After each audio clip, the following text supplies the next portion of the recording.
Good morning, students. So today we are going to start with the next topic, which is DNA replication.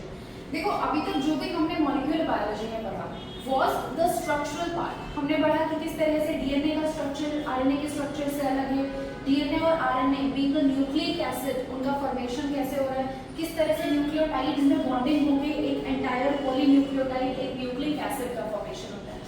अब हम जो पढ़ने जा रहे हैं वो हम मैकेनिज्म में या हम बोल सकते हैं कि मॉलिक्यूलर बायोलॉजी के प्रोसेसेस में एंटर कर रहे हैं। हम ये समझने जा रहे हैं कि किस तरह से डीएनए को जो हम बोलते हैं कि DNA is more appropriate for being a genetic material, while RNA ज्यादा अप्रोप्रिएट होता है एक्सप्रेशन के लिए। आरएनए सेल के अंदर ज्यादा फंक्शनल है, जबकि अगर हम डीएनए की बात करें तो डीएनए का स्पेसिफिक फंक्शन जो होता है is to store the genetic information. DNA genetic information को स्टोर करके रखता है और डीएनए का रेप्लिकेशन सिर्फ तभी होगा जब कोई सेल डिवाइड करेगा, because the two daughter cells which are formed उनमें हमें equal amount of genetic information को and without any change transfer करना है। This DNA possesses this unique property which is known as replication. Replication की property RNA में देखने के लिए नहीं मिलती।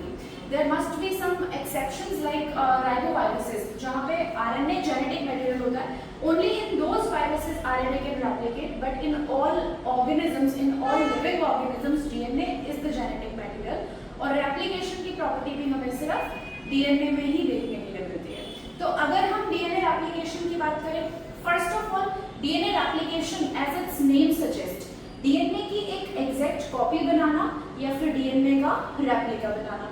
सेकेंड पॉइंट हमने जो इम्पोर्टेंट डिस्कस किया is that this is the unique property of DNA which is not found in any other biomolecule in our cell. Third important point कि डीएनए का जो किसी भी ऑर्गेनिज्म में फंक्शन है वो फंक्शन है जेनेटिक इंफॉर्मेशन को स्टोर करके रखना और जेनेटिक इंफॉर्मेशन को नेक्स्ट जनरेशन में या फिर नेक्स्ट सेल्स में ट्रांसफर करना।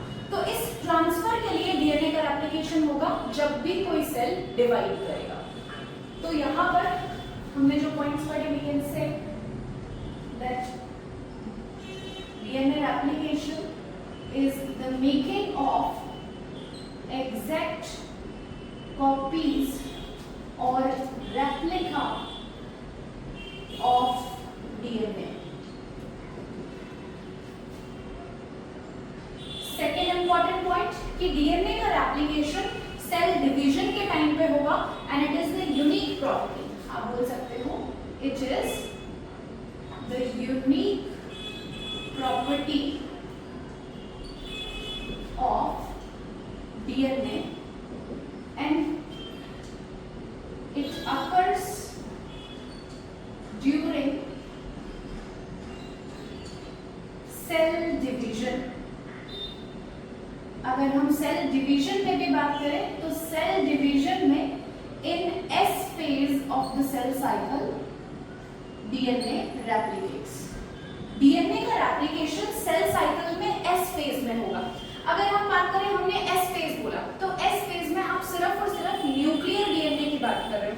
हमने पढ़ा है कि साइटोप्लाज्म में भी जैसे माइटोकॉन्ड्रिया है, क्लोरोप्लास्ट है, इन ऑर्गेनल्स के पास अपना डीएनए होता है, बट ये जो साइटोप्लाज्मिक डीएनए है इसका रेप्लिकेशन एस फेज में जरूरी नहीं है कि एस फेज में ही हो, वो सेल साइकिल में कभी भी हो सकता है।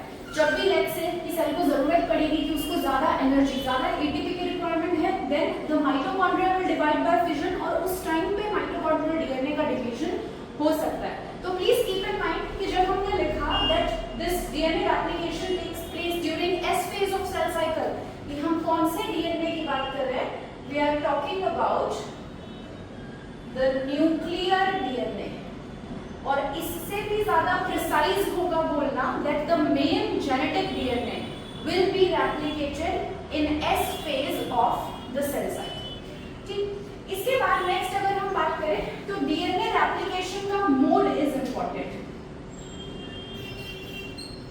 The mode of DNA replication is semi conservative. DNA shows semi-conservative mode of replication. This is very important. अब हम समझेंगे that what do we understand by semi-conservative mode of replication. Semi-conservative का मतलब है कि हमें half 50% conservation देखने के लिए मिलेगा in the daughter cells which are produced. तो अगर हम बात करें, let us say that this is a DNA molecule. Obviously DNA molecule के जो दो स्ट्रैंड्स होते हैं they are helically coiled, but हम सिंपलिसिटी के लिए इस तरह से रिप्रेजेंट कर रहे हैं that this is a double stranded DNA molecule. अब जब भी ये डीएनए मॉलिक्यूल रेप्लिकेट करेगा, जब भी आपको रेप्लिकेशन देखने के लिए मिलेगा, तो ये जो ओल्डर स्ट्रैंड्स हैं, both these strands separate from each other, और ये दोनों स्ट्रैंड्स अपने कॉम्प्लीमेंट्री एक नई स्ट्रैंड का सिंथेसिस करती है। So from this old DNA और from this parent DNA these two new DNA molecules are synthesized. और इन दोनों नए डीएनए मॉलिक्यूल्स की क्या खास बात है कि इन दोनों में एक एक स्ट्रैंड तो पेरेंट डीएनए का है, जबकि सिर्फ एक ही स्ट्रैंड नया सिंथेसाइज हुआ है, राइट? तो हम बोल सकते हैं दैट 50% कंजर्वेशन है because one strand is old while the other one strand is new. This is what we call a semi conservative mode of DNA replication. This is the introduction of DNA replication. इसके बाद जो next important point है is the enzyme which is involved in DNA replication. हम enzyme mechanism start करने से पहले enzyme के बारे में इन डिटेल पढ़ेंगे। तो अगर हम मेन एंजाइम की बात करें, the main enzyme of DNA replication, देखो अब जब हमने न्यूक्लियोटाइड्स का पॉलीमराइजेशन पढ़ा था कि न्यूक्लियोटाइड्स किस तरह से पॉलीमराइज करते हैं, तो याद करो मैंने तुम्हें बताया था कि पॉलीमराइजेशन के लिए जो एंजाइम रिक्वायर्ड होती है इज पॉलीमरेज एंजाइम। अब जिस भी मॉलिक्यूल का पॉलीमराइजेशन करना है, मतलब जिस भी बायोमॉलिक्यूल, जिस भी न्यूक्लिक एसिड का फॉर्मेशन करना है, उस न्यूक्लिक एसिड के बेसिस पे हम एंजाइम को नाम देते हैं। अगर आपको डीएनए बनाना है तो आप बोलोगे एंजाइम है डीएनए पॉलीमरेज। अगर आपको आरएनए बनाना है तो आप बोलोगे enzyme will be RNA polymerase. अभी डेफिनेटली हम डीएनए का एप्लीकेशन कर रहे हैं तो कौन सी एंजाइम होगी? Enzyme will be DNA polymerase. But again हमने जब पॉलीमरेज एंजाइम के बारे में पढ़ा था तो हमने ये भी डिस्कस किया था कि जो पॉलीमरेज एंजाइम होती है वो कभी भी इंडिपेंडेंट मैनर में सिंथेसिस नहीं कर सकती। मतलब उसको जब भी कोई पॉलीन्यूक्लियोटाइड का फॉर्मेशन करना है, जब भी एक न्यू न्यूक्लिक एसिड बनाना है, उसको सिंथेसिस करने के लिए एक रेफरेंस जरूर रिक्वायर्ड होगा, एक टेम्पलेट स्ट्रैंड जरूर रिक्वायर्ड होगी। हम यहाँ पर डीएनए रेप्लिकेशन की बात कर रहे हैं और यहाँ मैंने तुम्हें बताया भी कि एक ओल्डर डीएनए से, पेरेंट डीएनए से दो नई डीएनए मॉलिक्यूल्स का फॉर्मेशन हुआ। हमने बोला कि ये जो पेरेंट्स में दो स्ट्रैंड्स हैं ये दोनों सेपरेट हो जाती हैं और इनके कॉम्प्लीमेंट्री नई स्ट्रैंड बनती हैं। इससे आप ये चीज समझ सकते हो कि जो डीएनए पॉलीमरेज एंजाइम है वो बिना टेम्पलेट के कभी भी नई चेन का सिंथेसिस कर ही नहीं पाएगी। तो देखो ये जो पेरेंट से स्ट्रैंड आई है ये न्यू स्ट्रैंड सिंथेसिस के लिए एक टेम्पलेट की तरह एक्ट करती है, राइट? तो हमने डीएनए की नई चेन बनाने के लिए टेम्पलेट कौन सा न्यूक्लिक एसिड लिया? टेम्पलेट भी हमारे पास डीएनए ही था। तो इस एंजाइम को आप बोलोगे that it is DNA dependent DNA polymerase. It is important. DNA dependent DNA polymerase इसलिए बोला क्योंकि आपने जो टेम्पलेट स्ट्रैंड ली वो भी डीएनए की थी और इस टेम्पलेट से आपने क्या सिंथेसाइज किया? एक नया डीएनए मॉलिक्यूल सिंथेसाइज किया, इसलिए आपने बोला डीएनए। तो डीएनए से डीएनए का formation it is DNA replication और इस डीएनए रेप्लिकेशन की जो मेन एंजाइम है is DNA dependent DNA polymerase. अब देखो इस एंजाइम के बारे में हमने पहले भी डिस्कस किया था, I will revise once again कि डीएनए पॉलीमरेज की कुछ रिक्वायरमेंट्स होती हैं। कोई भी पॉलीमरेज एंजाइम हो, नॉट ओनली डीएनए पॉलीमरेज, अगर आरएनए पॉलीमरेज भी है तो उस एंजाइम की, पॉलीमरेज एंजाइम की हमेशा कुछ रिक्वायरमेंट्स होगी। फर्स्ट रिक्वायरमेंट जैसा मैंने तुम्हें बताया कि इनको हमेशा एक टेम्पलेट रिक्वायर्ड होती है, बिना टेम्पलेट के ये सिंथेसिस नहीं कर सकती। तो हमने बोला भी कि टेम्पलेट तो हमने ले लिया, पुराने डीएनए से ही हम नया डीएनए बना रहे हैं, तो ये हुआ template dependent DNA synthesis. Second requirement, अब ये जो डीएनए पॉलीमरेज एंजाइम है, ये डीएनए पॉलीमरेज एंजाइम की एक और एडिशनल रिक्वायरमेंट है जो आरएनए पॉलीमरेज के लिए एप्लीकेबल नहीं होगा। वो ये है कि ये डीएनए पॉलीमरेज एंजाइम नई स्ट्रैंड का सिंथेसिस स्टार्ट नहीं कर पाती, इनिशिएट नहीं कर पाएगी। जैसे यहाँ पर आपने ये एक स्ट्रैंड सेपरेट की, अब आप यहाँ पे डीएनए पॉलीमरेज एंजाइम को बोलो कि चलो नई स्ट्रैंड बना के दो, तो डीएनए पॉलीमरेज मना कर देगी कि सॉरी मुझसे नहीं हो पाएगा। तो अल्टीमेटली इस कंडीशन में क्या होगा, फिर हम बुलाएंगे आरएनए पॉलीमरेज को। आरएनए पॉलीमरेज आएगी, आरएनए पॉलीमरेज यहाँ पर एक छोटा सा सेगमेंट आरएनए का बनाती है। तो आरएनए पॉलीमरेज ने आरएनए ही बनाया डेफिनेटली, बट छोटा सा सेगमेंट बनाया। अब डीएनए पॉलीमरेज क्या बोलेगी कि हाँ अब मैं स्टार्ट करके दे दिया, अब मैं इसको इलोंगेट कर सकती हूँ। तो अल्टीमेटली आपको डीएनए पॉलीमरेज की जो स्पेशल प्रॉपर्टी याद रखनी है, या फिर आप बोल सकते हो not a special property but a requirement. First requirement that it cannot synthesize a new DNA molecule without a template, and the second requirement is that it always requires a small segment. It can only add, आप बोलोगे that it can only add new nucleotides in an already existing strand. It cannot start the synthesis of a new strand. तो हमें ये याद रखना है कि ये जो डीएनए पॉलीमरेज है ये कभी भी नई स्ट्रैंड का सिंथेसिस खुद से स्टार्ट नहीं कर पाएगी। इसको हमेशा क्या चाहिए कि आप स्टार्ट करके दे दो, मैं इलोंगेशन का काम कर सकती हूँ। मैं अगर ऑलरेडी न्यूक्लियोटाइड्स ऐडेड होंगे तो उसमें न्यू न्यूक्लियोटाइड्स ऐड कर सकती हूँ, बट मैं ये काम इनिशिएट नहीं कर पाऊंगी। This is an important point, right? ये आपको याद रखना है। ये हमने एंजाइम की बात की। फिर अगर हम बात करें ये जो डीएनए डिपेंडेंट डीएनए पॉलीमरेज है, इसके डिफरेंट टाइप्स होते हैं। देखो इसी एंजाइम के लिए आप बोल सकते हो कि प्रोकैरियोट्स में, in prokaryotes this enzyme is of 3 types, और ये जो 3 टाइप्स हैं उनको हम इस तरह से बोलते हैं। एक तो है DNA polymerase 1, the second enzyme is DNA Paul 2nd, and the third type is DNA Pol 3rd। जबकि अगर हम यूकार्योट्स में बात करें तो यूकार्योट्स के अंदर this DNA polymerase enzyme is actually of 5 types, और ये 5 types, बस आपको इन 5 types का नाम याद रखना है। हमारे सिलेबस में जो डीएनए पॉलीमरेज एंजाइम का डिस्कशन है वो सिर्फ प्रोकैरियोट्स की एंजाइम का है। यूकैरियोट्स के लिए you only have to memorize that this DNA polymerase enzyme is of 5 types। कौन कौन सी types? सबसे पहले alpha, beta, gamma, delta and epsilon. These are the 5 types of DNA polymerase enzyme in prokaryotes। लेकिन हमें in detail discuss करना है about the 3 types of DNA polymerases which are found in prokaryotes. तो अगर हम इन enzymes की बात करें, सबसे पहले देखो जो डीएनए पॉल 1 एंजाइम है, ये DNA pol 1 enzyme repair enzyme है। मतलब अगर डीएनए बनाते वक्त कुछ गड़बड़ हो गई तो उस गड़बड़ को ठीक करने का काम कौन करेगा? DNA pol 1। जैसा मैंने तुम्हें यहाँ समझाया कि डीएनए का नया स्ट्रैंड बनाने के लिए डीएनए पॉलीमरेज चाहिए, बट डीएनए पॉलीमरेज को तो किसी भी नई स्ट्रैंड को इनिशिएट स्टार्ट उसका सिंथेसिस करना आता ही नहीं है। उसके लिए हमने आरएनए पॉलीमरेज को बुलाया था। उस आरएनए पॉलीमरेज ने इतना सा आरएनए का सेगमेंट ऐड कर दिया। अब देखो जो पूरा डीएनए बनेगा उस पूरे डीएनए में बीच बीच में छोटे छोटे आरएनए के सेगमेंट होंगे। ये तो गड़बड़ हो गई, तो इस गड़बड़ को ठीक कौन करेगा? DNA pol 1। मतलब आरएनए प्राइमर हटाने का काम और उस आरएनए प्राइमर की जगह नया डीएनए स्ट्रैंड बनाने का काम कौन करता है?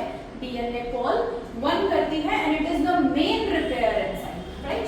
तो हमें डीएनए पॉल 1 के लिए याद रखना है that it is DNA repair enzyme. In fact आप बोल सकते हो it is the main repair enzyme. जो हमने फंक्शन की बात की, फंक्शन ये है that it removes RNA primers। जो RNA के छोटे छोटे सेगमेंट्स बीच में ऐड हुए उनको आप RNA प्राइमर बोलते हो।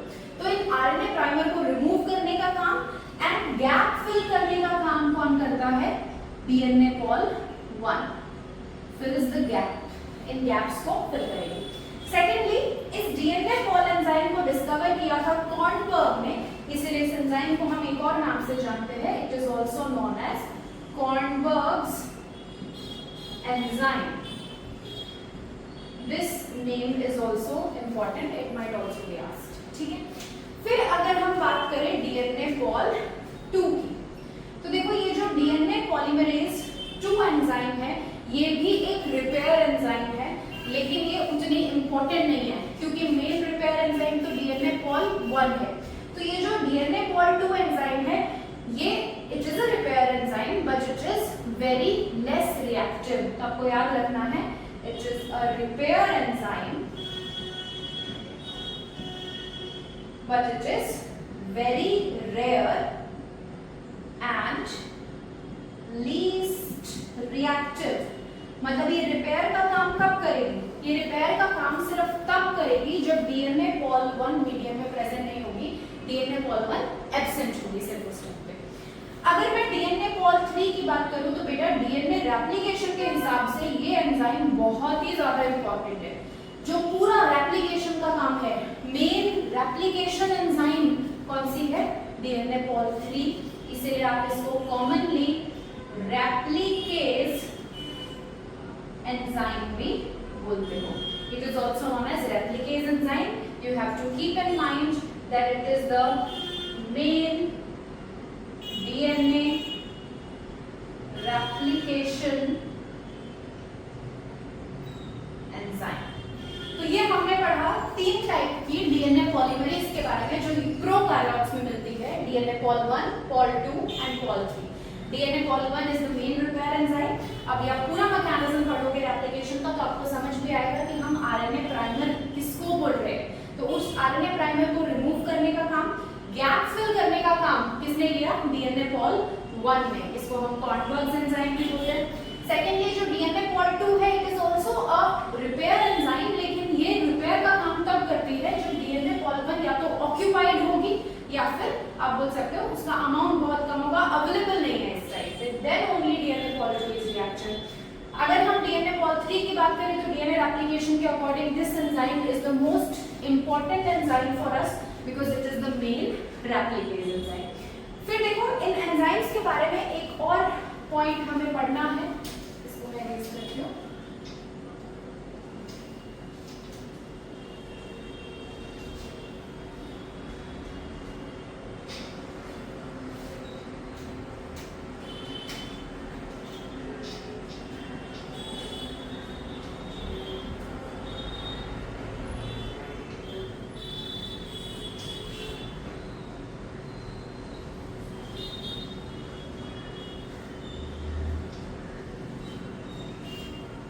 सी इन एंजाइम्स के बारे में एक और पॉइंट जो आपको याद रखना है, आपने पढ़ा कि ये डेफिनेटली इनके फंक्शंस अलग अलग हैं, बट ये सारी एंजाइम्स 2 काम करती है।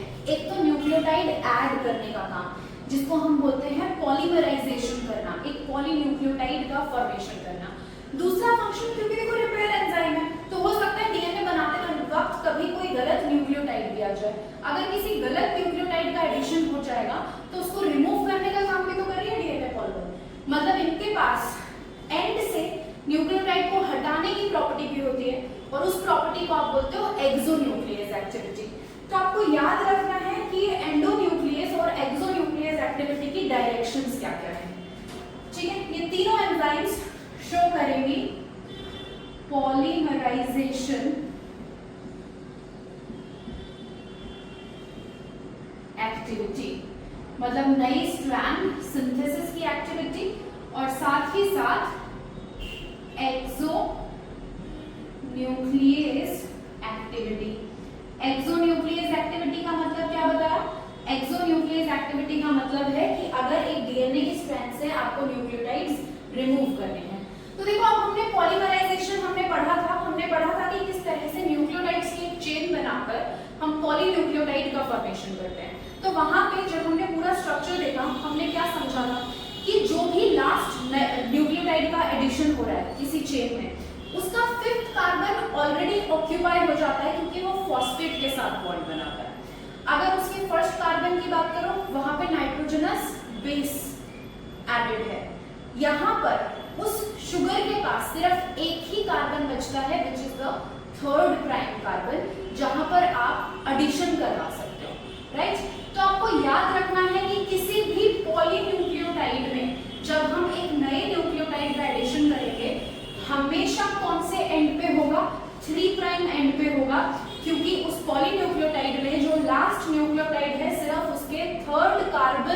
शुगर के थर्ड कार्बन के पास फ्री वैलेंसी है, फिफ्थ कार्बन पे वैलेंसी नहीं है, तो जो 5 प्राइम एंड पे न्यूक्लियोटाइड होगा वहां पे हम नया न्यूक्लियोटाइड कभी भी ऐड नहीं कर पाएंगे।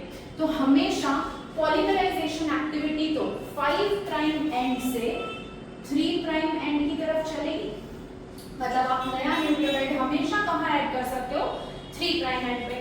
तो चाहे हम डीएनए पॉल 1 की बात करें, चाहे 2 की बात करें, चाहे पॉल 3 की बात करें, आपको जो पॉलीमराइजेशन एक्टिविटी देखने के लिए मिलेगी वो ऑलवेज 5 प्राइम टू 3 प्राइम देखने के लिए मिलेगी।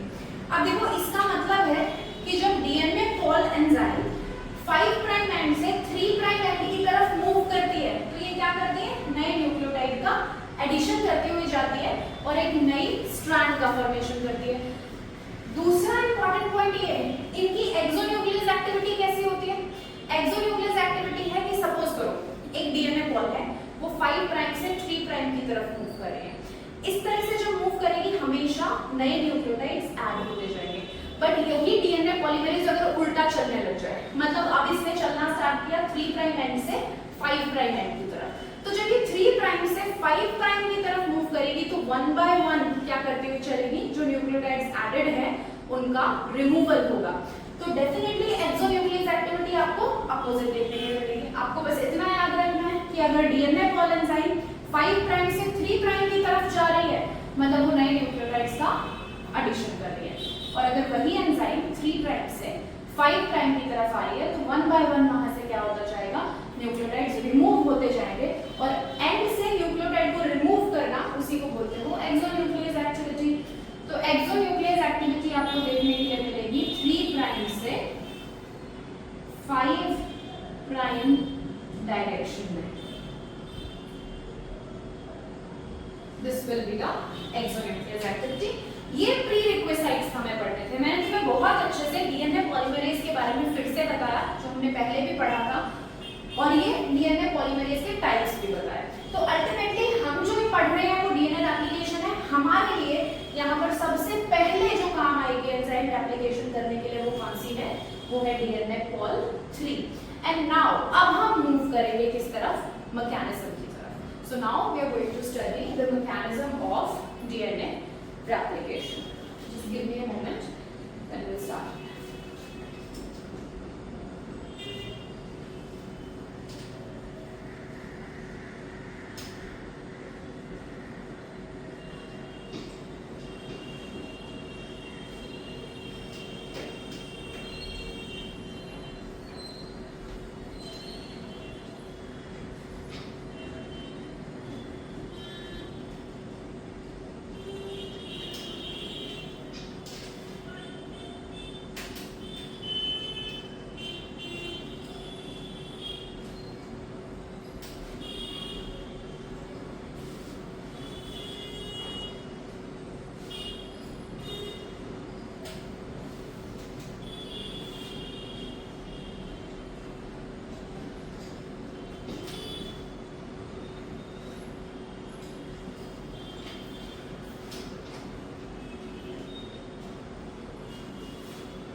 So now we will start with the mechanism of DNA replication.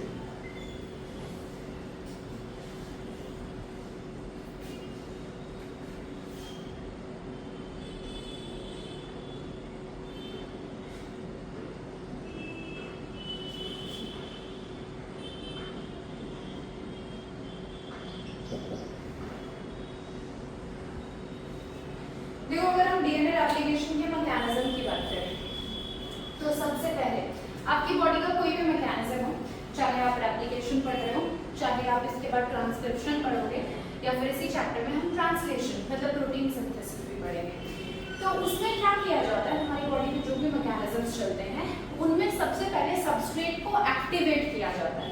अब समझो एक्टिवेशन का क्या मतलब है।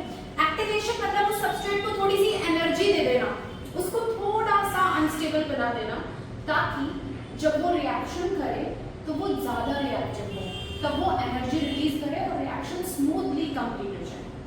राइट, सिमिलरली हम यहाँ पर भी वही देखेंगे और जो यहाँ पढ़ोगे आप ट्रांसक्रिप्शन में भी वही देखोगे कि जो मैकेनिज्म का फर्स्ट स्टेप है उस फर्स्ट स्टेप में आप क्या करोगे, डीऑक्सीराइबोन्यूक्लियोटाइड्स जो हमारे सबस्ट्रेट्स हैं उन सबस्ट्रेट्स का आप करोगे activation.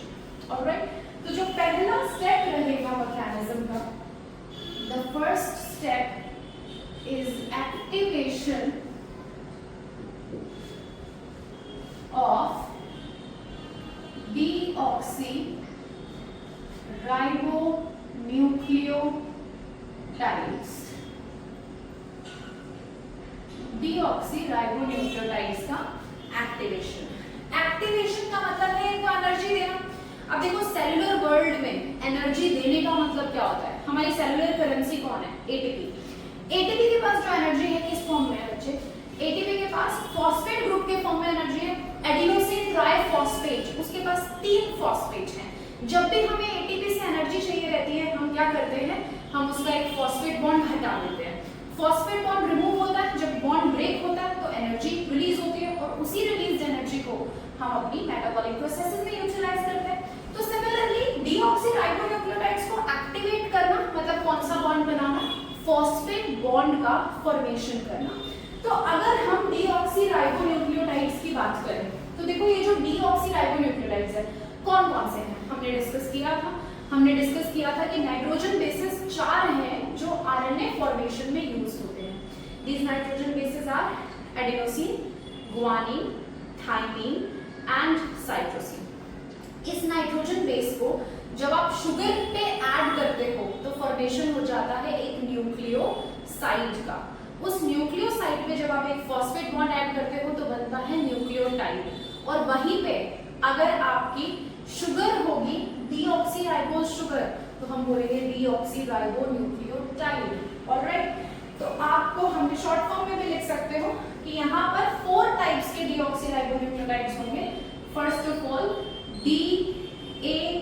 DAMP, deoxy adenosine monophosphate. This adenosine monophosphate is a nucleotide. D इसलिए लिखा क्योंकि deoxyribonucleotide है। Second nucleotide is DTMP, DGMP and DCMP. These are all nucleotides. They have a single phosphate. हम क्या करते हैं, अगर हमें इन्हें एक्टिवेट करना है तो एक्टिवेट करने के लिए आप एक बार हर एक पे 2 और फॉस्फेट बॉन्ड ऐड कर दोगे। फॉस्फेट बॉन्ड मतलब इनऑर्गेनिक फॉस्फेट प्रोवाइड करना, और हमारे सेल में जो इनऑर्गेनिक फॉस्फेट आप बोलते हो वो H3PO4 को बोलते हो। राइट, अब देखो एडिनोसिन क्या है, एडिनोसिन इज अ न्यूक्लियोसाइड। उस एडिनोसिन में हमने एक फॉस्फेट ऐड किया तो क्या बना, न्यूक्लियोटाइड। अब इस न्यूक्लियोटाइड में 2 और फॉस्फेट ऐड कर दोगे मतलब न्यूक्लियोसाइड पर कितने फॉस्फेट ऐड होंगे, टोटल 3। तो ये कन्वर्ट होके बन जाएगा DATP। DTMP को बोलोगे DTTP, DGMP को बोलोगे DGTP and finally DCTP।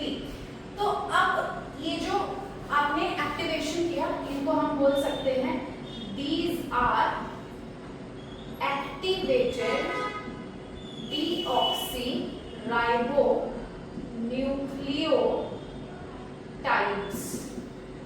Right, अगर हम बात करें अब क्वेश्चन कैसे आता है, इससे भी क्वेश्चन आ जाता है। देखो अगर मैं न्यूक्लियोटाइड की बात करूं तो मैं न्यूक्लियोटाइड कब बोलती हूँ, मैं न्यूक्लियोटाइड कब बोलती हूँ जब हम न्यूक्लियोसाइड पे एक फॉस्फेट ऐड करते हैं। जैसे मैंने यहाँ एडिनोसिन बोलना मतलब एक न्यूक्लियोसाइड बताना, उसमें आपने एक फॉस्फेट ऐड कर रखा है, तभी तो इस पूरे AMP को हम एक न्यूक्लियोटाइड बोल रहे हैं। राइट, तो अल्टीमेटली अगर मैं न्यूक्लियोटाइड की बात करूं, ये AMP इज अ न्यूक्लियोटाइड, उसमें हमने कितने फॉस्फेट ऐड किए हैं, सिर्फ 2 फॉस्फेट ऐड किए हैं। राइट, तभी तो जाके वो DATP बना। तो अल्टीमेटली ये जो एक्टिवेटेड these are न्यूक्लियोटाइड पर कितने फॉस्फेट? 2 फॉस्फेट, तो आप बोलोगे these are न्यूक्लियोटाइड डाइफॉस्फेट। या फिर क्या बोल सकते हो, अगर मैं न्यूक्लियोसाइड की टर्म्स में बोलना चाहूँ तो देखो एडिनोसिन को जब हमने एक्टिवेट किया, मतलब अगर हम न्यूक्लियोसाइड की टर्म में बात करें तो ये जो एक्टिवेटेड डीऑक्सीराइबोन्यूक्लियोटाइड है, हम क्या लिख रहे हैं? Adenosine triphosphate. मतलब न्यूक्लियोसाइड पर कितने फॉस्फेट लगाए? 3 फॉस्फेट। तो आपको याद रखना है, अगर यही क्वेश्चन आएगा न्यूक्लियोसाइड की फॉर्म में तो वहां पर आपको ऑप्शन ढूंढना होगा जिसमें लिखा होगा ट्राइफॉस्फेट। इसमें बहुत बच्चे कंफ्यूज हो जाते हैं, कब डाइफॉस्फेट आना चाहिए, कब ट्राइफॉस्फेट आना चाहिए। ठीक है, जैसे अगर मैं एडिनोसिन की बात करूं तो अगर क्वेश्चन में दिया है which of the following is a correct activated deoxyribonucleotide, तो अगर आपको एडिनोसिन की हम बात करके चल रहे हैं, या तो राइट ऑप्शन दिया होगा एडिनोसिन ट्राइफॉस्फेट। लेकिन अगर एडिनोसिन की जगह पे लिख दिया एडिनाइलिक एसिड, अब you know that adenylic acid is a nucleotide, तो एडिनाइलिक एसिड तो AMP था ना, उस पे तो हमने 2 ही फॉस्फेट ऐड किए, तो right answer would be adenylic acid diphosphate. Alright, ये आपको याद रखना है। फिर देखो ये जो डीऑक्सीराइबोन्यूक्लियोटाइड्स हैं, हमने क्या बोला कि ये सबस्ट्रेट्स हैं। These deoxyribonucleotides ये सबस्ट्रेट्स हैं। सबस्ट्रेट इसलिए बोल रहे हो क्योंकि इन्हीं को तो ऐड करके आप किसका फॉर्मेशन करने वाले हो? डीएनए का फॉर्मेशन करने वाले हो। लेकिन उसके साथ साथ ये एक और फंक्शन परफॉर्म करते हैं जो है एनर्जी प्रोवाइड करवाना। जैसे अभी मैंने क्या बताया कि इस न्यूक्लियोटाइड पर आपने फॉस्फेट बॉन्ड बनाया। फॉस्फेट बॉन्ड तो हाई एनर्जी बॉन्ड है, जब भी ये फॉस्फेट बॉन्ड ब्रेक होगा एनर्जी रिलीज होगी, और जब एनर्जी रिलीज होगी तो उस एनर्जी को कहाँ यूज कर लिया जाएगा?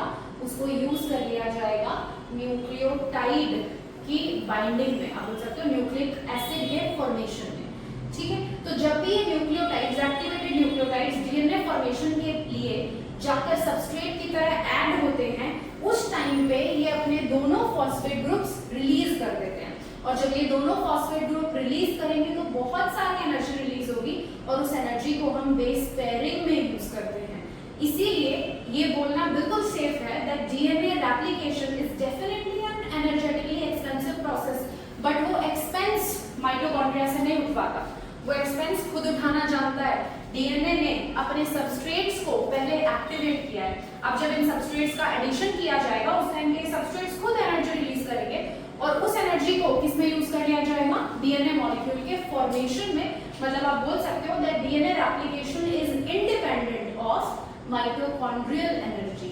माइटोकॉन्ड्रिया पे एनर्जी रिक्वायरमेंट के लिए डीएनए रेप्लिकेशन डिपेंड नहीं करता, सेल्फ रेगुलेट कर लेता है। तो इनके लिए क्या याद रखोगे कि ये जो एक्टिवेटेड डीऑक्सीराइबोन्यूक्लियोटाइड्स हैं ये 2 काम कर रहे हैं। पहला काम तो सबस्ट्रेट की तरह एक्ट करना और दूसरा ये एनर्जी सोर्स की तरह रिएक्ट करते हैं। तो एनसीईआरटी क्या लिखती है that these activated deoxyribonucleotide they serve dual purpose. और ये 2 पर्पस क्या क्या है बेटा? The first purpose is that they act as substrates and the second purpose is that they act as source of energy. all right, this is important कि ये source of energy की तरह भी काम कर रहे हैं और ये substrate की तरह भी function कर रहे हैं। एक और important point हम इस first step के बारे में ये बोल सकते हैं कि ये जो activation है deoxyribonucleotides का, ये एक्टिवेशन ऐसा नहीं है कि आप पहले ही मतलब जब डीएनए रेप्लिकेशन स्टार्ट भी नहीं हुआ उस टाइम पे हम सारे के सारे न्यूक्लियोटाइड्स को एक्टिवेट करके रख देंगे, ऐसा नहीं होता। क्योंकि डेफिनेटली देखो हाई एनर्जी बॉन्ड्स हैं, एटीपी का भी हम स्टोरेज नहीं कर सकते, उसी तरह से इनका आप स्टोरेज नहीं कर सकते। तो जब जिस टाइम पे जिस न्यूक्लियोटाइड की जरूरत पड़ेगी उस टाइम पे उसको एक्टिवेट कर लिया जाता है। तो ये बोलना बिल्कुल सेफर है कि ये जो पहला स्टेप है इसको हम पहला स्टेप बोल ही नहीं सकते, क्योंकि ये तो कंटिन्यूअसली जब तक डीएनए रेप्लिकेशन चलेगा, जब तक न्यूक्लियोटाइड्स की जरूरत पड़ेगी तब तक ये स्टेप चलता ही रहेगा। ठीक है, ये आपको याद रखना है। फिर अगर इसके बाद मैं सेकंड स्टेप की बात करूं, एक्टिवेशन ऑफ डीऑक्सीराइबोन्यूक्लियोटाइड्स, जब हमने राइबोन्यूक्लियोटाइड्स को एक्टिवेट कर दिया, इसके बाद सेकंड स्टेप देखो सेकंड स्टेप में आपको ये पढ़ना है कि अब हमें डीएनए रेप्लिकेशन स्टार्ट करना है भाई, क्योंकि अब हम तैयारी कर चुके हैं, हमारे सारे सबस्ट्रेट्स रेडी हैं और अब बस हमें डीएनए को रेप्लिकेट करवाना है। अब तो हमें स्ट्रैंड बनाना ही है। तो अब आप क्या करोगे, अब आप इनिशिएट करोगे। अब ये जो इनिशिएशन है ये किस तरह से होगा वो हम समझेंगे। Next is initiation of DNA replication. बहुत छोटा सा स्टेप है, एक दो पॉइंट्स ही हमें याद रखने हैं, then we move on to the next step. DNA replication का जो इनिशिएशन है ऐसा नहीं होगा कि कहीं से भी स्टार्ट हो जाए। जैसे मानो डीएनए जो है आपका वो एक लीनियर मॉलिक्यूल है, तो सबसे पहले तो ऐसा कतई ही नहीं होगा कि एक एंड से स्टार्ट होगा, यहाँ से स्टार्ट हुआ होता होता होता होता यहाँ तक पहुंचा, ऐसा नहीं होता। डीएनए रेप्लिकेशन हमेशा बीच से स्टार्ट होता है, ऑलराइट, कभी भी एंड से स्टार्ट होता ही नहीं है। बीच से भी ऐसा नहीं है, बीच से भी किसी भी साइड से स्टार्ट हो जाएगा। डीएनए रेप्लिकेशन स्टार्ट करने के लिए कुछ स्पेसिफिक साइट्स होती हैं। DNA replication can only start from some specific sites, और इन specific sites को हम बोलते हैं origin of replication, या फिर आप short में बोलते हो ORIs, ORI।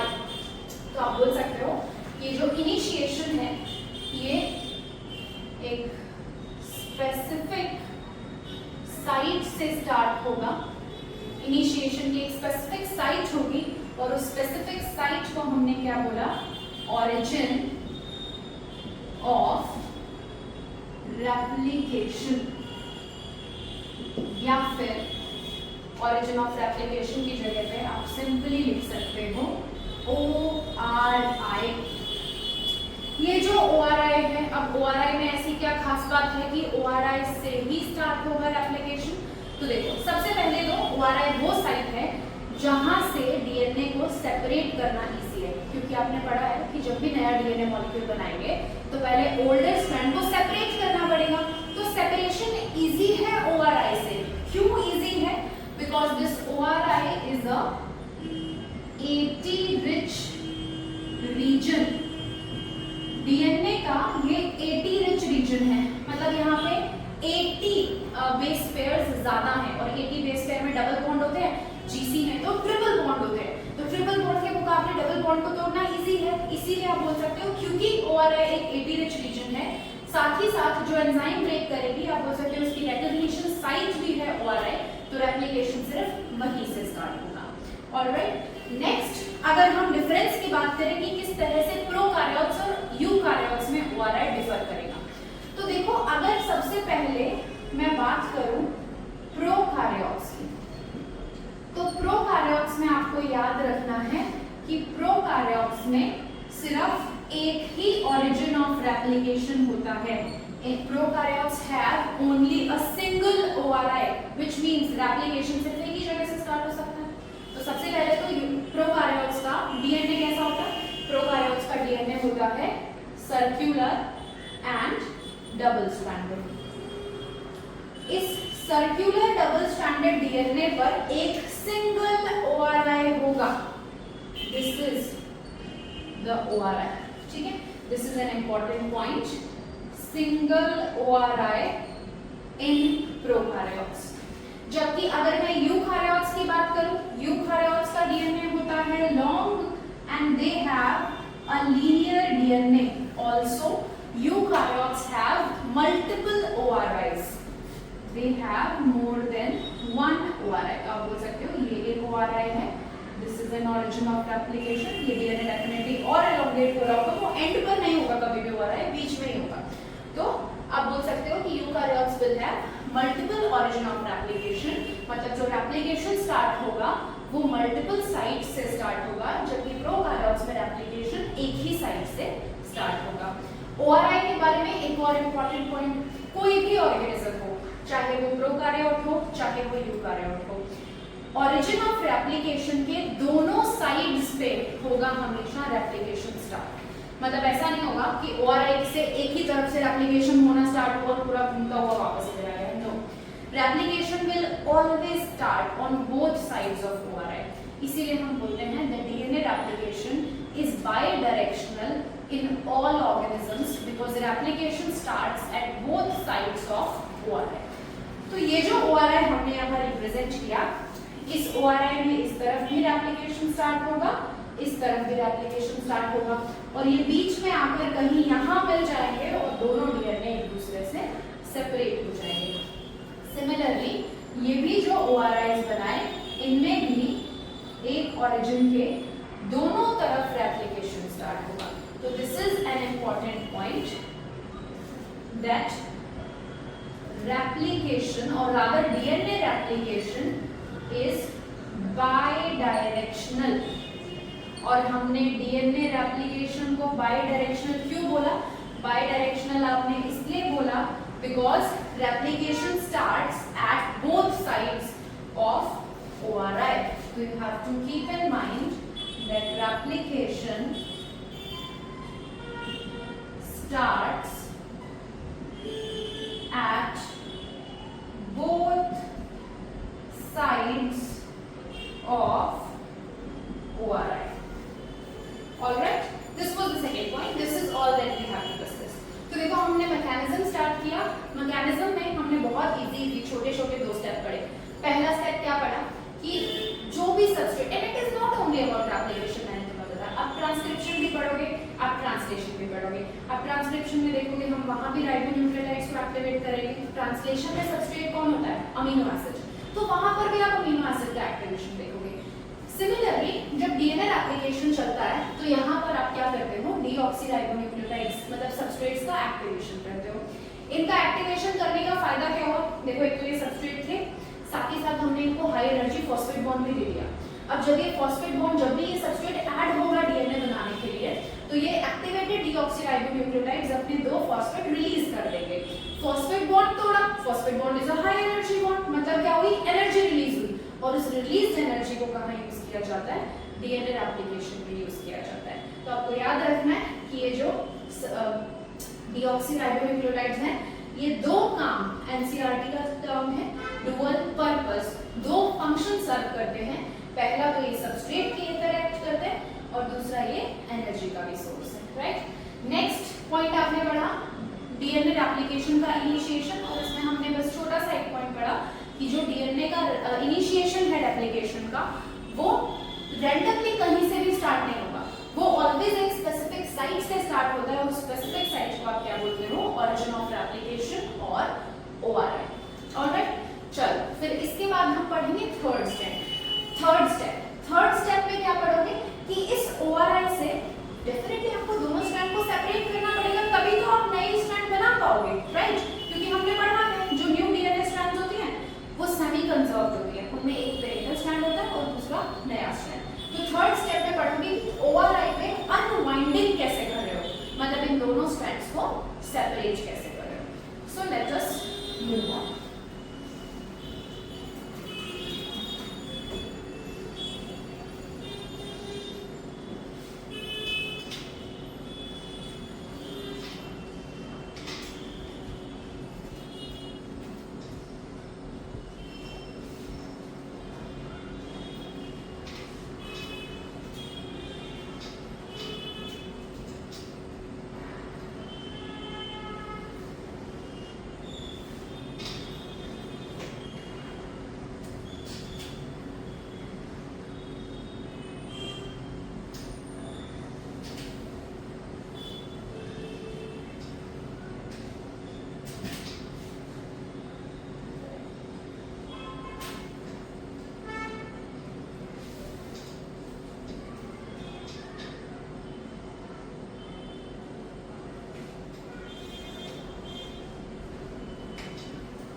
So the third step of mechanism of DNA replication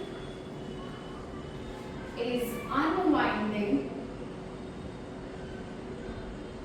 of both the strands of DNA। किस तरह से हम DNA की दोनों strands की unwinding करेंगे, right? देखो हम पहले पूरा अनवाइंडिंग समझ लेते हैं, उसके बाद विल नोट इट डाउन। मैं तुम्हें डायग्राम से फिर रिप्रेजेंट करूंगी। अनवाइंडिंग समझने के लिए सपोज करो डीएनए को कंपेयर करो एक रोप से, एक रस्सी से। जैसे तुमने कोई भी रोप देखी होगी, उस रोप में यूजुअली क्या होता है कि रोप की 2 स्ट्रैंड्स होती हैं और वो एक दूसरे के अराउंड बहुत अच्छे से कॉइल्ड होती है, टाइटली पैक्ड होती हैं। बेटा ऐसा ही होता है डीएनए, ठीक है। अगर आपको डीएनए की अनवाइंडिंग समझनी है तो डीएनए की अनवाइंडिंग समझने के लिए आप उस रोप को इमेजिन करो। आप इमेजिन करो कि मेरे पास एक रोप है, उस रोप की जो 2 स्ट्रैंड्स हैं जो एक दूसरे के अराउंड बहुत टाइटली कॉइल्ड है, उन दोनों को मैंने बीच से पकड़ा और इस तरह से खींच दिया।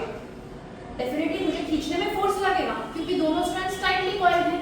अब अगर इसी चीज को मैं डीएनए से कंपेयर करूं तो डीएनए के जो 2 स्ट्रैंड्स हैं उनको अलग करने के लिए आपको फोर्स क्यों लगेगा? आपको फोर्स लगेगा क्योंकि दोनों स्ट्रैंड्स के बीच में हाइड्रोजन बॉन्ड्स हैं, राइट। तो सबसे पहले तो मैंने इन दोनों स्ट्रैंड्स को इस तरह से खींचा। खींचने के बाद मुझे एक बात बताओ, अगर मैं वापस छोड़ दूं इस रोप को तो क्या होगा? एक रोप थी, 2 स्ट्रैंड्स थी, हाईली कॉइल्ड थी, मैंने दोनों स्ट्रैंड्स को पकड़ा, इस तरह से खींच दिया। तो खींचने पर जो फोर्स लगा, 2 स्ट्रैंड्स को सेपरेट करने के लिए जो फोर्स लगा वो डीएनए में लग रहा है क्योंकि वहां हाइड्रोजन बॉन्ड्स है।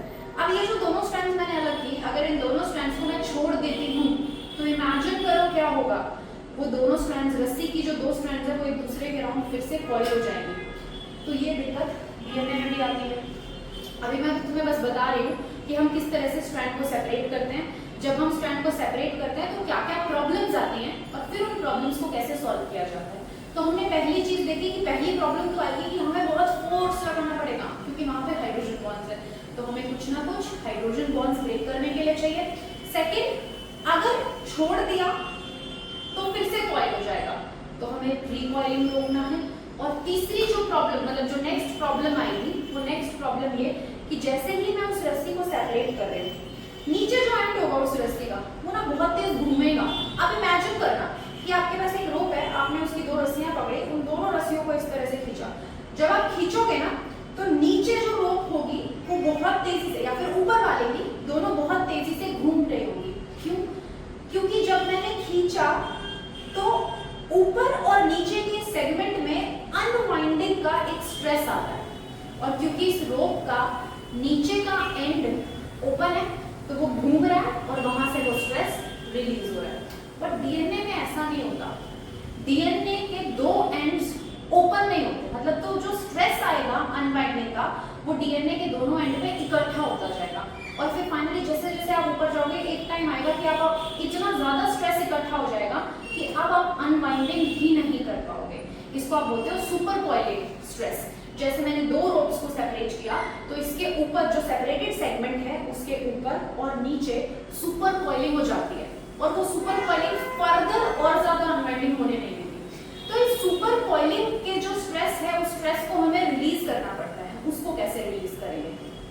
ठीक है, अब इसको कंपेयर करते हैं डीएनए से। सबसे पहला चीज आपने देखा कि उस रस्सी को इस तरह से खींचना, हाइड्रोजन बॉन्ड तोड़ना, ये फंक्शन परफॉर्म करने के लिए डीएनए में है हेलिकेज एंजाइम। मतलब जो हेलिकेज एंजाइम है वो आगे कौन से बॉन्ड ब्रेक करेगी?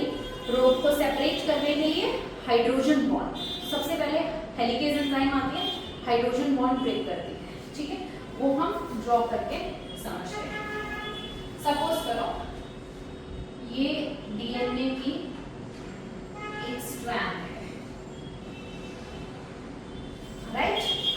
मान लो यहाँ पर ऑरिजिन ऑफ रेप्लिकेशन है और हमने बोला था कि ORI से ही अनवाइंडिंग होती है। ORI के दोनों तरफ रेप्लिकेशन स्टार्ट होगा। तो यहाँ पर कौन सी एंजाइम आएगी बेटा? यहाँ आएगी हेलिकेज एंजाइम, और ये हेलिकेज एंजाइम कौन से बॉन्ड ब्रेक करती है? हाइड्रोजन बॉन्ड ब्रेक करती है। It breaks hydrogen bonds between 2 strands, और हाइड्रोजन बॉन्ड ब्रेक करने की वजह से क्या होगा? इस रीजन से ये दोनों स्ट्रैंड आपको सेपरेट होती हुई दिखाई देंगी। तो कुछ इस तरह का स्ट्रक्चर तुम्हें बनता हुआ दिखाई देगा। दिस, ये जो फंक्शन परफॉर्म किया ये किसने किया? ये किया helicase. This is the helicase enzyme. अब देखो हेलिकेज एंजाइम तो ऊपर जाकर और ज्यादा हाइड्रोजन बॉन्ड तोड़ती रहेगी, प्रॉब्लम आएगी। क्या प्रॉब्लम आएगी कि जो स्ट्रैंड पीछे छूट गया, हमने देखा था, वो फिर से रिकॉइल हो जाता है। डीएनए में भी सेम चीज हो सकती है। तो इस रिकॉइलिंग को रोकने के लिए आते हैं single strand binding proteins, SSB proteins. ये एसएसबी प्रोटीन क्या करते हैं, ये जो सेपरेटेड स्ट्रैंड्स हैं इनकी वैलेंसीज ऑक्यूपाई कर लेते हैं। अगर इनकी वैलेंसीज ऑक्यूपाई हो जाएंगी तो डेफिनेटली यहाँ पर बेस पेयरिंग नहीं हो पाएगी। तो आपको याद रखना है कि फाइनली क्या होगा, finally will come SSB proteins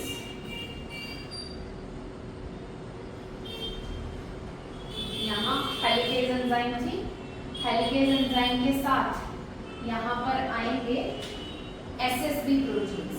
these are the SSB proteins.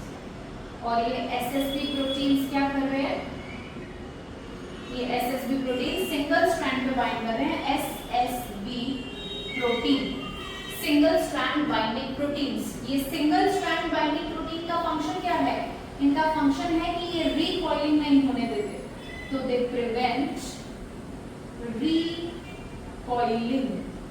साथ ही साथ जो नेक्स्ट प्रॉब्लम आई, नेक्स्ट प्रॉब्लम क्या थी, नेक्स्ट प्रॉब्लम थी कि जहां से सेपरेट किया उसके ऊपर का और नीचे के सेगमेंट में सुपर कॉइलिंग हो जाती है। तो वो सुपर कॉइलिंग स्ट्रेस को रिलीज करने के लिए जो एंजाइम आएगी वो है टोकोआइसोमरेज। लेकिन अगर हम प्रोकार्योट्स की बात करें तो प्रोकार्योट्स में टोकोआइसोमरेज की जगह पर होती है डीएनए गायरेज एंजाइम। देखो वो कैसे करेंगे, सपोज करो वही अगेन सेम एग्जांपल, रोप, हमने उस रोप को सेपरेट किया, ऊपर और नीचे के स्ट्रैंड में सुपर कॉइलिंग है। अब अगर मैं ब्लेड लेके ऊपर और नीचे के स्ट्रैंड में से, दो स्ट्रैंड में से कोई भी एक स्ट्रैंड को कट कर दूं तो क्या होगा, तो जहां से मैंने कट किया उस पॉइंट से वो स्ट्रेस रिलीज हो जाएगा, राइट। तो टोकोआइसोमरेज क्या करेगी कि इस सेगमेंट में और इस सेगमेंट में, मतलब इस तरह से, अब मैं 3D में डायग्राम नहीं बना सकती, तो इस तरह से यहाँ पे होगी वो एंजाइम। जैसे स्ट्रेस आया दोनों में से एक स्ट्रैंड को काट दिया। सिमिलरली इधर भी एप्लीकेशन चल रहा है तो इधर भी होगी वो एंजाइम, जैसे स्ट्रेस आया इधर से एक स्ट्रैंड काट दिया, तो सुपर कॉइलिंग का स्ट्रेस क्या हो जाता है, रिलीज हो जाता है। तो नेक्स्ट आपको पढ़ना है कौन सी एंजाइम के बारे में, नेक्स्ट इज द टोकोआइसोमरेज एंजाइम।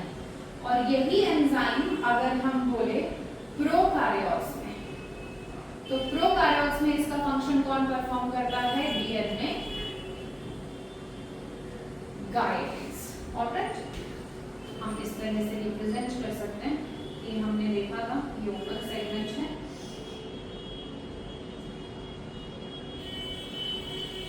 ठीक है, इधर होगी हेलिकेज एंजाइम, यहाँ है single stranded binding proteins,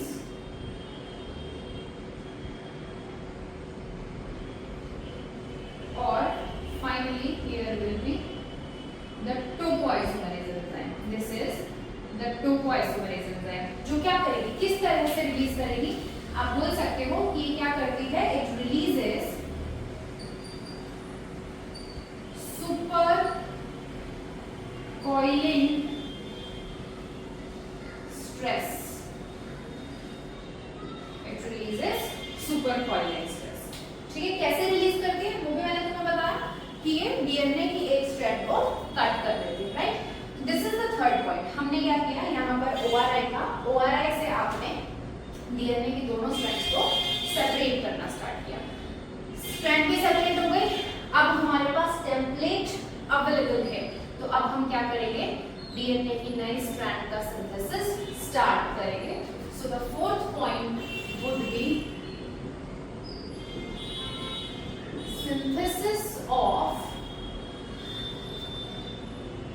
new DNA strand.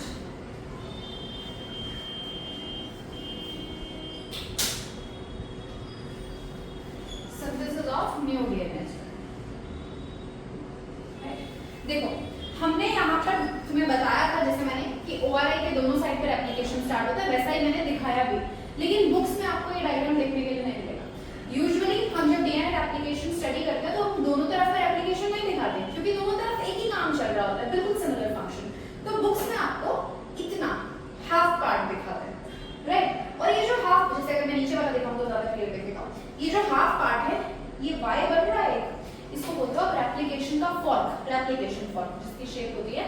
Y shape, ठीक है। तो मैं जब सिंथेसिस ऑफ न्यू स्ट्रैंड बताऊंगी वहां पे हम दोनों एंड्स नहीं पढ़ेंगे, हम सिर्फ रेप्लिकेशन फॉर्क के अंदर समझेंगे। सेम चीज हो रही होगी दूसरी साइड पे भी। तो देखो सपोज करो ये है,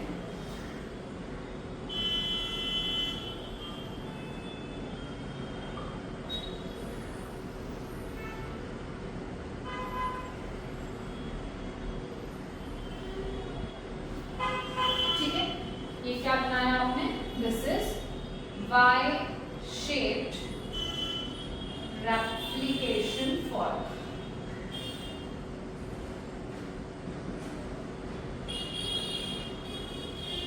It is the Y-shaped replication fork। समझो इस replication fork में क्या चल रहा है। नया DNA स्ट्रैंड आपको बनाना है, आप चाहो तो एंजाइम्स भी बना दो जो आपने यहाँ देखी थी, जिससे मैं बोल सकती हूँ कि ये हेलिकेज एंजाइम है, इधर SSB प्रोटीन्स भी डेफिनेटली होंगे, और यहाँ पर क्या होगा, टोपोआइसोमेरेज एंजाइम, राइट। देखो अब नया स्ट्रैंड बनाना है डीएनए का, कौन सी एंजाइम बनाएगी, डीएनए पॉलीमरेज एंजाइम, राइट। लेकिन हमने पढ़ा था प्रोकैरियोट्स में तो डीएनए पॉलीमरेज 3 टाइप्स की होती है। कौन सी डीएनए पॉल एंजाइम आएगी यहाँ पर, जो रेप्लिकेशन की मेन एंजाइम थी, the replicase enzyme which was DNA pol third. तो यहाँ पर ये फंक्शन परफॉर्म करने के लिए आएगी डीएनए पॉल थर्ड। ये आप याद रख सकते हो कि जो रेप्लिकेशन की मेन एंजाइम है वो है डीएनए पॉल 3। लेकिन इस डीएनए पॉल 3 की कुछ प्रॉब्लम है। क्या प्रॉब्लम्स थी डीएनए पॉलीमरेज एंजाइम की? सबसे पहली प्रॉब्लम तो सारी पॉलीमरेज एंजाइम की, उनको टेम्पलेट चाहिए, वो हम प्रोवाइड कर चुके हैं। हम डीएनए के दोनों स्ट्रैंड को सेपरेट कर चुके हैं, आपके पास टेम्पलेट है, आप आओ और नया डीएनए मॉलिक्यूल बनाओ। पर डीएनए पॉल बोल रही है मैं तो नहीं बना सकती। क्यों नहीं बना सकती? क्योंकि उसको चाहिए कि आप थोड़ा सा सेगमेंट स्टार्ट करके लो। हमने पढ़ा था कि डीएनए पॉलीमरेज एंजाइम नए स्ट्रैंड का सिंथेसिस स्टार्ट करना नहीं जानती, इसीलिए अब डीएनए पॉल से पहले बुलाएंगे कौन सी एंजाइम को, दूसरी पॉलीमरेज एंजाइम जो है आरएनए पॉलीमरेज एंजाइम। ये आरएनए पॉलीमरेज एंजाइम क्या करेगी, आपको सिंथेसिस स्टार्ट करके देगी। सपोज करो मैं लिख देती हूँ, मान लो ये 3 प्राइम एंड है, तो ये हुआ 5 प्राइम एंड, और जो दूसरी स्ट्रैंड होती है वो डीएनए की अपोजिट पोलैरिटी की होती है, तो ये है 5 प्राइम, ये होगा 3 प्राइम। जो नई स्ट्रैंड का सिंथेसिस होता है वो मैंने तुम्हें अभी बताया, ऑलवेज चलता है किस डायरेक्शन में, 5 प्राइम टू 3 प्राइम। तो 5 प्राइम टू 3 प्राइम में न्यू स्ट्रैंड का सिंथेसिस चलेगा, मतलब हमें ओल्डर स्ट्रैंड किस डायरेक्शन में चाहिए, 3 टू 5। तो देखो इन दोनों स्ट्रैंड्स में डिफरेंस क्या आएगा, यहाँ पर तो रेप्लिकेशन स्टार्ट होगा इधर से 3 प्राइम से, क्योंकि हमें टेम्पलेट 3 टू 5 चाहिए ना, तो इधर की टेम्पलेट ये रही 3 टू 5, इधर की टेम्पलेट ये रही 3 टू 5। तो इस स्ट्रैंड पे तो सिंथेसिस स्टार्ट होगा इधर से, बट इस स्ट्रैंड पे सिंथेसिस स्टार्ट होगा इधर से, इस डायरेक्शन में। सिंथेसिस स्टार्ट करने के लिए कौन सी एंजाइम आएगी, आरएनए पॉलीमरेज एंजाइम। ये जो आरएनए पॉलीमरेज एंजाइम है ये 8 to 10 बेस पेयर लॉन्ग, एक small segment, it forms a small RNA segment, मतलब ये छोटा सा आरएनए सेगमेंट का फॉर्मेशन करेगी। 8 to 10 बेस पेयर लॉन्ग छोटा सा आरएनए सेगमेंट बना देगी, और उस आरएनए सेगमेंट को आप बोलोगे आरएनए प्राइमर। फिर ये एंजाइम चली जाएगी, क्योंकि इसने स्टार्ट कर दिया, अब आगे का काम आपको डीएनए बनाना है। आरएनए पॉलीमरेज को डीएनए बनाना तो नहीं आता, तो आगे का काम किसको करना पड़ेगा, डीएनए पॉलीमरेज एंजाइम को, राइट।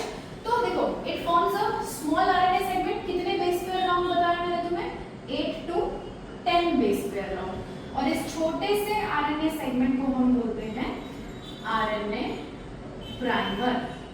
तो देखो यहाँ आरएनए पॉल एंजाइम आएगी, इधर प्राइमर बनाएगी और एक प्राइमर इधर बनाएगी, क्योंकि सिंथेसिस इस स्ट्रैंड में ऐसे चलेगा, इस स्ट्रैंड में ऐसे चलेगा, इस डायरेक्शन में। ये जो आपने बनाया है these are both RNA primers.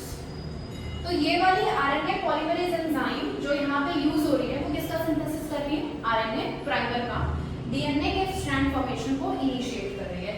इसीलिए इस एंजाइम को चाहो तो प्राइमरेज एंजाइम भी बोल देते हो, क्योंकि ये प्राइमर का फॉर्मेशन करती है, thus it is also known as primase enzyme. ठीक है, अब आरएनए पॉल का काम खत्म। अब बुलाओ डीएनए पॉल को कि भाई तुम्हारी सारी रिक्वायरमेंट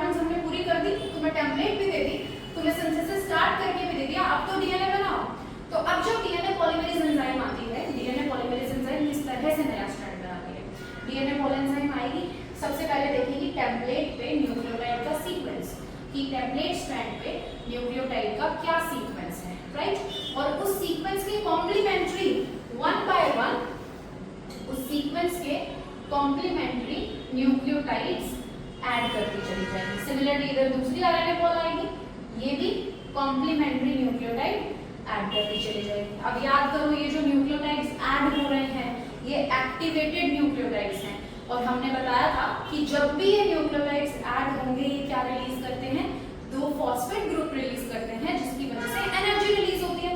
तो जैसे ही डीएनए पॉल ने इनका एडिशन किया, इन्होंने अपने 2 फॉस्फेट रिलीज कर दिए, उस फॉस्फेट रिलीज करने से क्या हुआ, एनर्जी लिबरेट हुई, और उस एनर्जी लिबरेशन से ये यहाँ पर ओल्डर स्ट्रैंड से बेस पेयरिंग कर लेते हैं।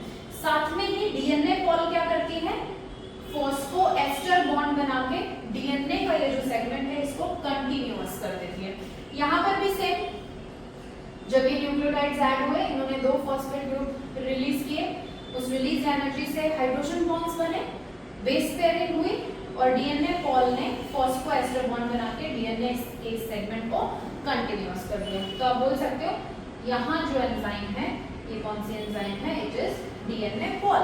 अब इसी तरह से यहाँ पर अभी और थोड़ा सेगमेंट बचा, तो डीएनए कॉल इस स्ट्रैंड पे आगे मूव करती जाएगी, एंड पर आ गई और रुक जाएगी, क्योंकि एंड आ गया, आगे टेम्पलेट ही नहीं है, कैसे सिंथेसिस करेगी। यहाँ पर भी यहाँ जाके डीएनए कॉल एंजाइम रुक जाएगी। तो देखो ये जो एंजाइम है this is DNA call third enzyme, right. DNA call 3 ने क्या किया, जो आरएनए प्राइमर बनाया था उसके बाद अपनी टेम्पलेट का सबसे पहला काम क्या था, सीक्वेंस रिकॉग्निशन, न्यूक्लियोटाइड सीक्वेंस को रिकॉग्नाइज किया, उसके कॉम्प्लीमेंट्री नए न्यूक्लियोटाइड्स ऐड किए, जो जब ऐड होते हैं 2 फॉस्फेट बॉन्ड रिलीज करते हैं, और उस रिलीज एनर्जी को बेस पेयरिंग में यूज किया। फाइनली डीएनए कॉल ने सभी न्यूक्लियोटाइड्स में फॉस्फोएस्टर बॉन्ड का फॉर्मेशन करके इस डीएनए के सेगमेंट को क्या किया, कंटीन्यूअस सेगमेंट बना दिया। ये हो गया नई स्ट्रैंड का synthesis.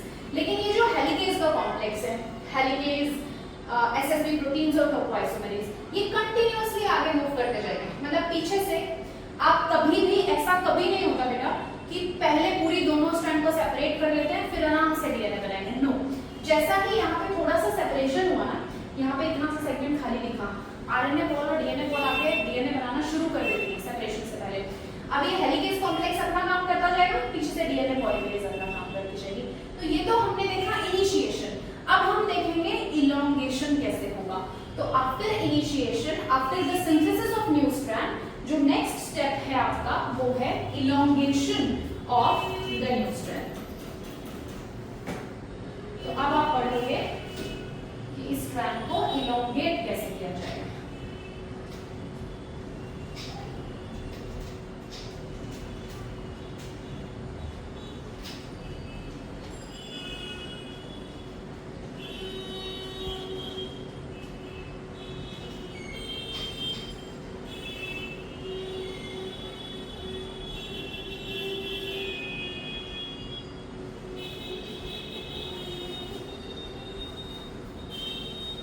So the fifth point is elongation of new strand. देखो उसी के कंटिन्यूएशन में नेक्स्ट डायग्राम बनाते हैं। यहाँ पे आपने देखा कि इतना ही सेगमेंट अवेलेबल था, जितना अवेलेबल था उतना नया स्ट्रैंड बना दिया। अब आगे क्या होगा, आगे होगा कि ये हेलिकेज का कॉम्प्लेक्स और ऊपर तक जाएगा और डीएनए कॉल के पास अब और सेगमेंट अवेलेबल होगा टू रेप्लिकेट। देखते हैं, पहले डायग्राम बनाते हैं।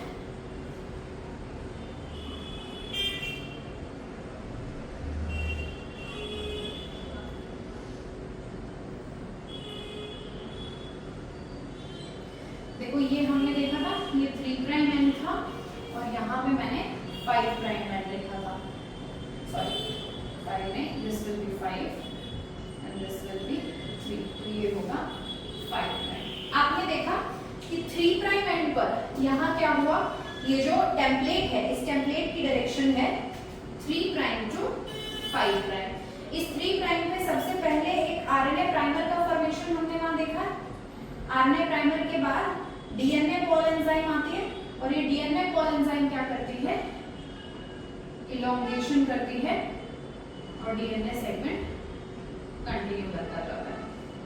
डेफिनेटली अगर ये 3 प्राइम एंड है तो इसके अपोजिट यहाँ 5 प्राइम होगा, ये 3 प्राइम होगा। देखो ये 3 प्राइम एंड है नाइस स्ट्रैंड का, तो ये वाली जो टेम्पलेट है जिसकी डायरेक्शन 3 to 5 है, यहाँ तुम्हें क्या देखने के लिए मिलेगा कि अभी ये हेलिकेज का कॉम्प्लेक्स आगे पहुंच चुका है और डीएनए कॉल के पास थोड़ा और टेम्पलेट रेडी है to synthesize the new DNA.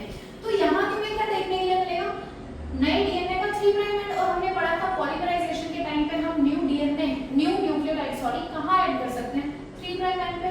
तो डीएनए पॉलीमरेज कंटिन्यूअसली आगे चलती जाएगी और क्या करती जाएगी, नई स्ट्रैंड का सिंथेसिस करती जाएगी।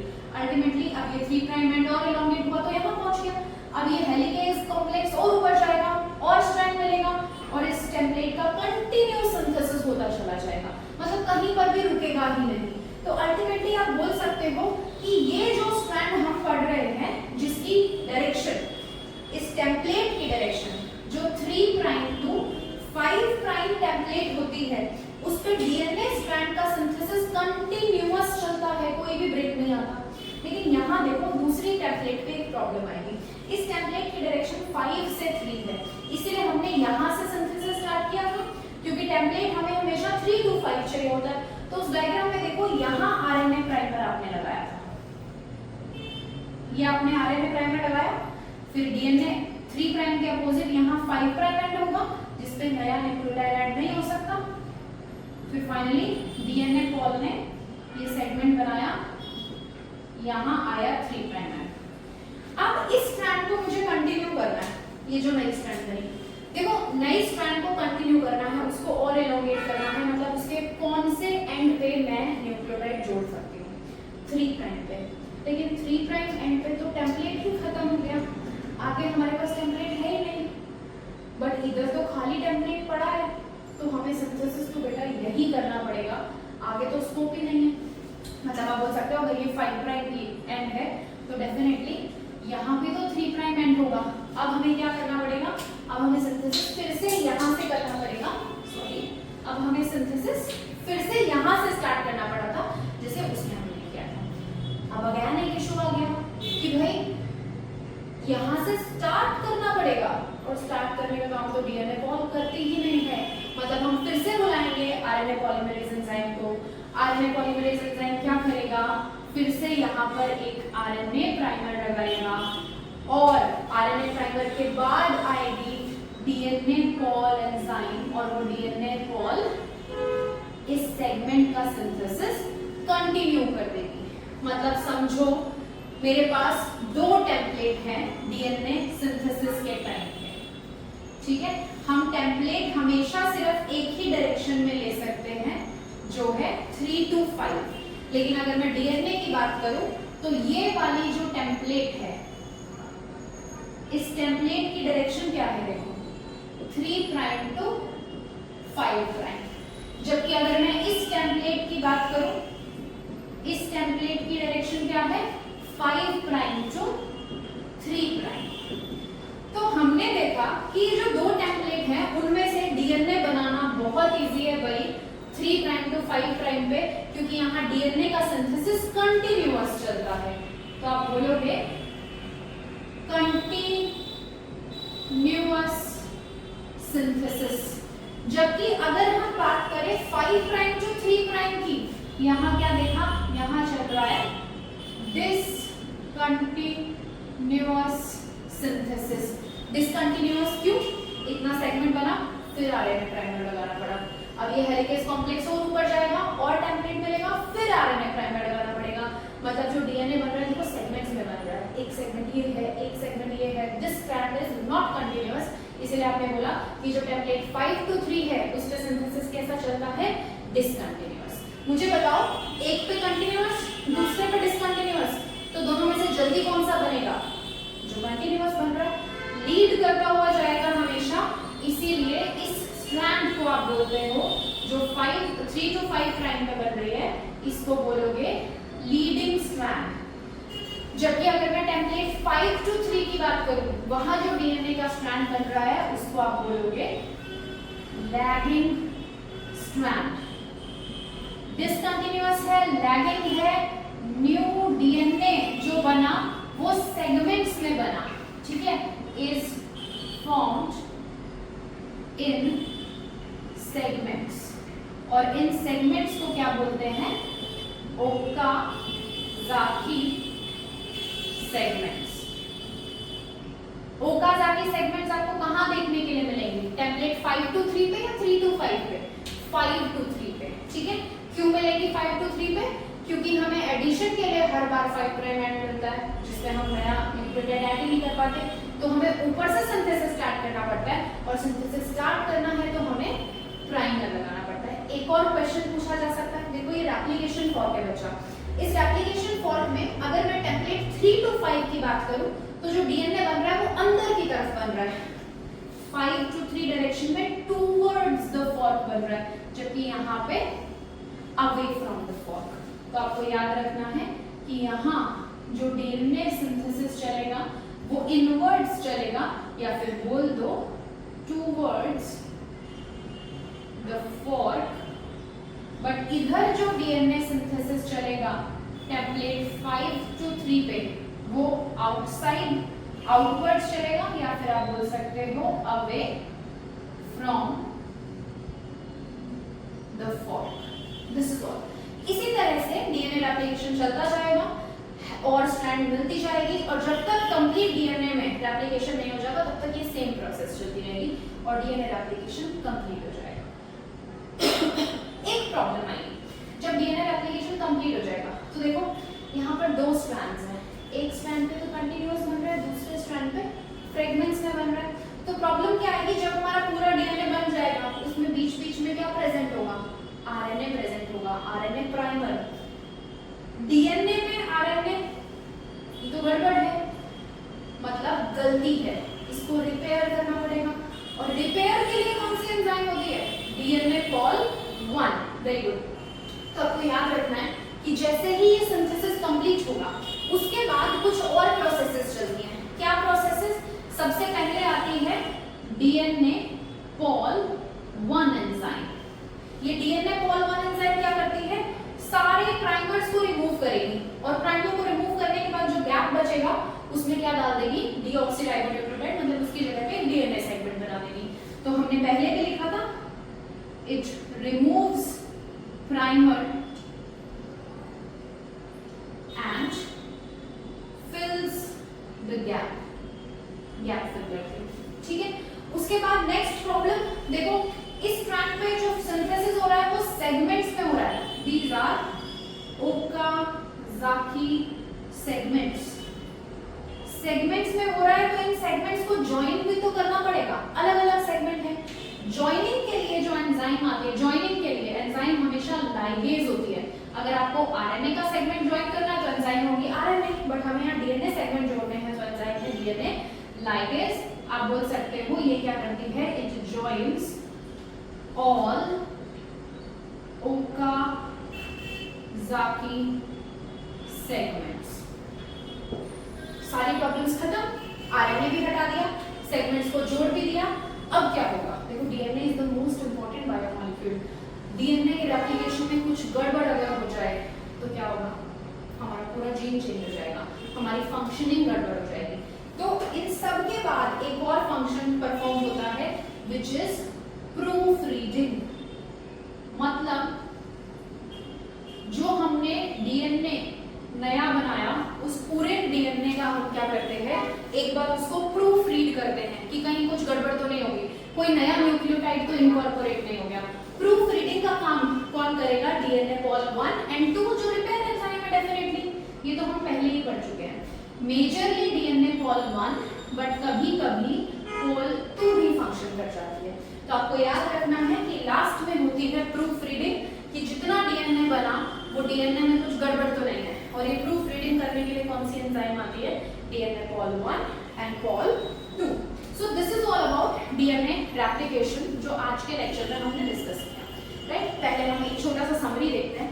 समरी में हमने क्या बोला, हमने सबसे पहले एंजाइम के बारे में पढ़ा, which is DNA dependent DNA polymerase enzyme, क्योंकि डीएनए से डीएनए बना रहे हो तो टेम्पलेट भी डीएनए है और नया सिंथेसिस भी डीएनए का, that's why the enzyme is DNA dependent DNA polymerase. फिर आपने पढ़ा ये जो एंजाइम है इसके प्रोकैरियोट्स में 3 टाइप्स होते हैं, DNA pol 1, DNA pol 2 and DNA pol 3, where DNA pol 1 is the main repair enzyme जो प्राइमर्स को रिमूव करके गैप को फिल करती है, इसको हम कॉर्नबर्ग एंजाइम भी बोलते हैं। फिर आपने पढ़ा डीएनए पॉल 2, वो भी एक रिपेयर एंजाइम है बट वो लीस्ट रिएक्टिव है, रेयर है, जब पॉल 1 नहीं होगा तब फंक्शन करेगा। फिर पढ़ा डीएनए पॉल 3, डीएनए पॉल 3 तो आपकी मेन रेप्लिकेज एंजाइम है जो रेप्लिकेशन में बहुत इंपॉर्टेंट फंक्शन, मतलब नई स्ट्रैंड का सिंथेसिस कर रही है, एलोंगेशन कर रही है, राइट। उसके बाद आपने पढ़ा कि इस डीएनए पॉल एंजाइम के कुछ प्रीरिक्विजिट्स, कुछ जरूरतें हैं जो आपको पूरी करनी ही पड़ेगी। पहली जरूरत, इसको हमेशा टेम्पलेट चाहिए। दूसरी जरूरत कि इसको सिंथेसिस स्टार्ट करना नहीं आता, आप एक बार स्टार्ट कर दो ये इलोंगेशन कर देगी बट कभी भी सिंथेसिस स्टार्ट नहीं कर सकती, इसीलिए हमने यहाँ पे प्राइमरेज एंजाइम को बुलाया था, आरएनए पॉल एंजाइम को बुलाया था for the initiation to start the nucleic acid DNA strand formation. उसके बाद आपने पढ़ा मैकेनिज्म में सबसे पहले बोला एक्टिवेशन ऑफ डीऑक्सीराइबोन्यूक्लियोटाइड्स। एक्टिवेशन क्यों? ताकि हमें एनर्जी मिल सके। यहाँ पे जो एक्टिवेटेड डीऑक्सीराइबोन्यूक्लियोटाइड्स है वो डुअल पर्पस सर्व करते हैं, एक तो सबस्ट्रेट की तरह भी फंक्शन करते हैं, दूसरा वो एनर्जी भी प्रोवाइड करते हैं। फिर आपने पढ़ा अनवाइंडिंग। अनवाइंडिंग में पढ़ी थी 3 एंजाइम्स, 3 चीजें। पहला हाइड्रोजन बॉन्ड ब्रेक करना, स्ट्रैंड्स को सेपरेट करना, जो कौन करता है? हेलिकेज। दूसरा सिंगल स्ट्रैंडेड बाइंडिंग प्रोटीन जो रिकॉइलिंग से बचाते हैं, जब हेलिकेज ऊपर चला जाएगा डर रहता है कि हो सकता है डीएनए वापस रेप्लिकेट कर जाए, तो इस रिकॉइलिंग से बचाने के लिए कौन सी एंजाइम है? इट इज रिकॉइलिंग से बचाने के लिए कौन सी एंजाइम है? It is SSB protein, single stranded binding protein.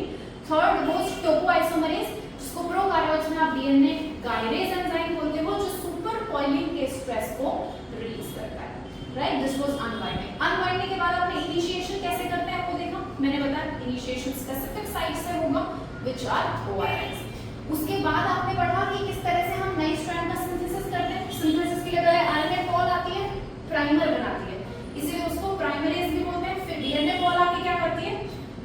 Template strand पे न्यूक्लियोटाइड सीक्वेंस रिकॉग्नाइज करती है, कॉम्प्लीमेंट्री न्यूक्लियोटाइड प्लेस करती है। जब भी ये न्यूक्लियोटाइड आएंगे ये अपने 2 फॉस्फेट ग्रुप रिलीज करेंगे, जिससे एनर्जी लिबरेट होगी, जिसको बेस पेयरिंग में यूज किया जाएगा, और फिर finally DNA Paul phosphoester bond बना के डीएनए का सेगमेंट लीनियर कर देती है। फिर हमने पढ़ा इलोंगेशन। इलोंगेशन में हमने देखा कि टेम्पलेट 3 to 5 पे तो बहुत स्मूथली डीएनए रेप्लिकेशन चल जाता है क्योंकि यहाँ कंटिन्यूअस सिंथेसिस होता है, बट टेम्पलेट 5 to 3 में प्रॉब्लम आती है, हमें बार-बार आरएनए प्राइमर ऐड करना पड़ता है, इसलिए यहाँ सिंथेसिस होता है डिसकंटिन्यूअस, इसलिए स्ट्रैंड को लैगिंग बोलते हैं, जबकि यहाँ लीडिंग बोला था। फाइनली आफ्टर कंप्लीशन आपने पढ़ा डीएनए पॉल 1 अब क्या करेगी? रिपेयर करेगी, आरएनए प्राइमर हटाएगी, गैप फिल करेगी। डीएनए लाइगेज क्या करेगी? इन सेगमेंट्स को ज्वाइन करेगी, ओकासा के सेगमेंट्स को ज्वाइन करेगी, और लास्ट में होगी डीएनए की न्यूली सिंथेसाइज्ड डीएनए की प्रूफ रीडिंग, जो पॉल 1 और Paul 2 enzyme. This is all. आज हमने डीएनए एप्लीकेशन पढ़ा, आई होप आपको समझ आया। नेक्स्ट लेक्चर में we will continue with the next topic, which is transcription. That is all for today. Thank you.